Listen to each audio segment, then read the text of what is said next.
I'm Danica Coit, the CEO of Terra Business Solutions, and welcome to our weekly segment of Getting Real with Nikki. She is our CFO, so on a weekly basis, you guys can submit questions. We're kind of going to talk about things that are out there that's going on. Obviously, the biggest thing on everybody's mind right now is the payroll protection program, the stimulus package, everything that's going on with the COVID crisis. So I don't know if some of you guys have heard, but the SBA actually have determined that there are no longer, they are not accepting applications. So today I kind of want to ask Nikki, what are our options now that they're not accepting applications? What can we do? Let us know.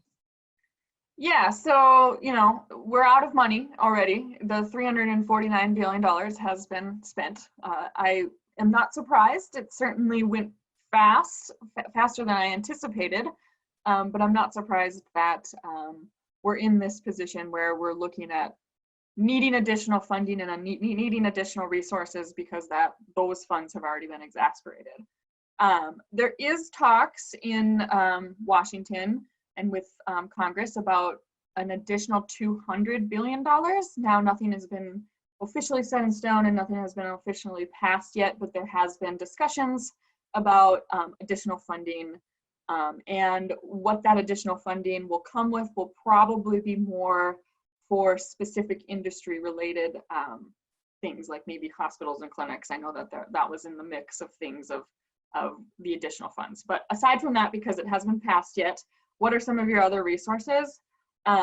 You can go back to the SBA and you can apply for the Economic Injury Disaster Loan. Basically, that is, it's a program, the disaster program has been around for quite a long time for various other disasters that have happened, but with this specific Economic Injury Disaster Loan, the SBA, through the federal regulations, have relaxed some of the usual requirements, so it's not so tedious, and you don't have to provide as much information and things like that up front, and personal guarantees and all of that. So some of the requirements to get a disaster loan have been relaxed to make it easier and to make it more available to America. So that's the first one, the Economic Injury Disaster Loan. And we can talk more details in another segment about that particular loan, but right now I just want to give you what your options are. So that's option number one. There's also a new thing called the Main Street Lending Program. This program,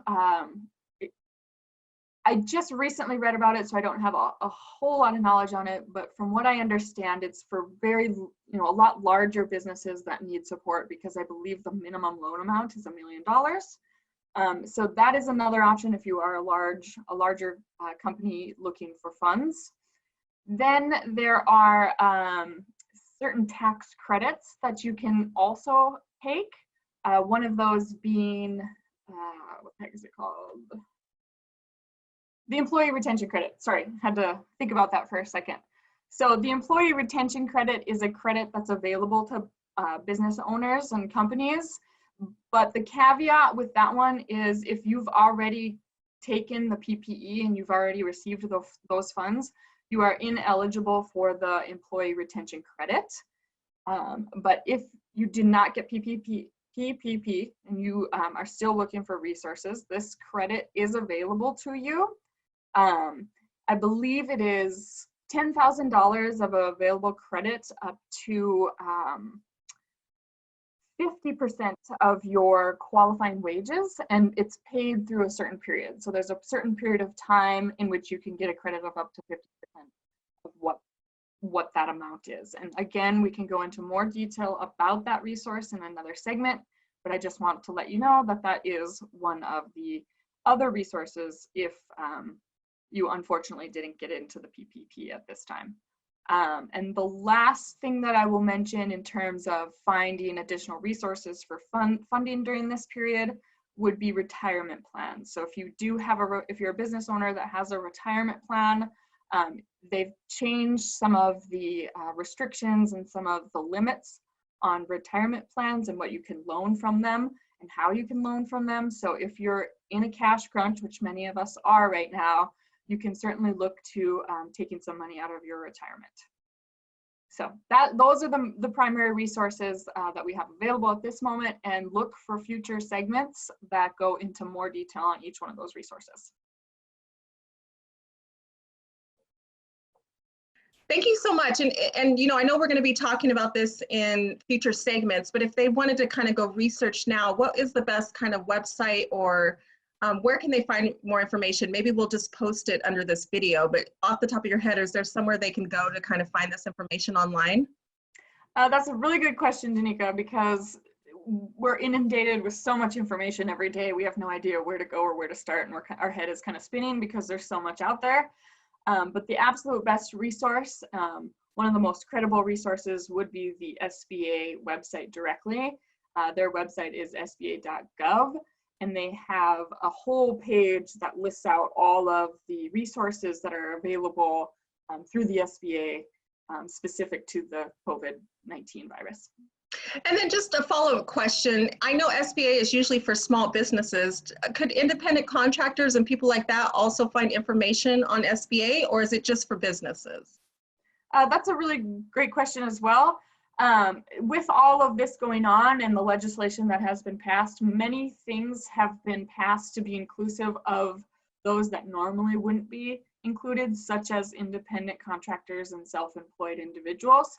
So the answer to that question is yes. The information that is available on the SBA website through the coronavirus tab, I think it's a tab that you click on, does include information for self-employed individuals and independent contractors. Perfect, thank you so much. And we will be including that information when we post this. We'll put all the information as either in the link or you know, in the notes. So again, thank you so much for joining us on our weekly Getting Real with Nikki series. We'll be back to talk more about some things that Nikki mentioned, the economic disaster, the credit that is out there. So we will be back to talk about that. Thank you so much. Stay safe out there and have a wonderful weekend. Thanks. Just wanted to give you a quick update on the resources available behind all of this COVID stuff. We had discussed in one of our last segments the economic injury disaster loan, and that as an additional resource outside of the PPP. But as of April 16th, the SBA is no longer accepting new applications for either the PPP or the economic injury disaster loan. It is possible that those things will be reopened and that additional funding will come, but nothing is official as of yet.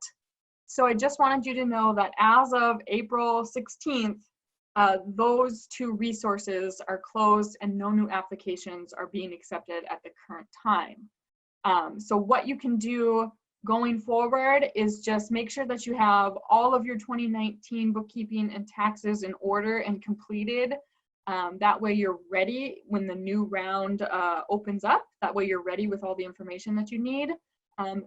There are some places, certain lenders are letting you pre-apply for these additional loans and resources. So I would suggest that you contact a lender and find out if you're eligible and able to pre-apply for the Paycheck Protection Program.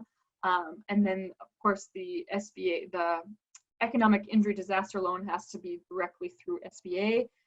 And so I would just continue to check our news feeds, and we'll let you know if that gets replenished and opens back up.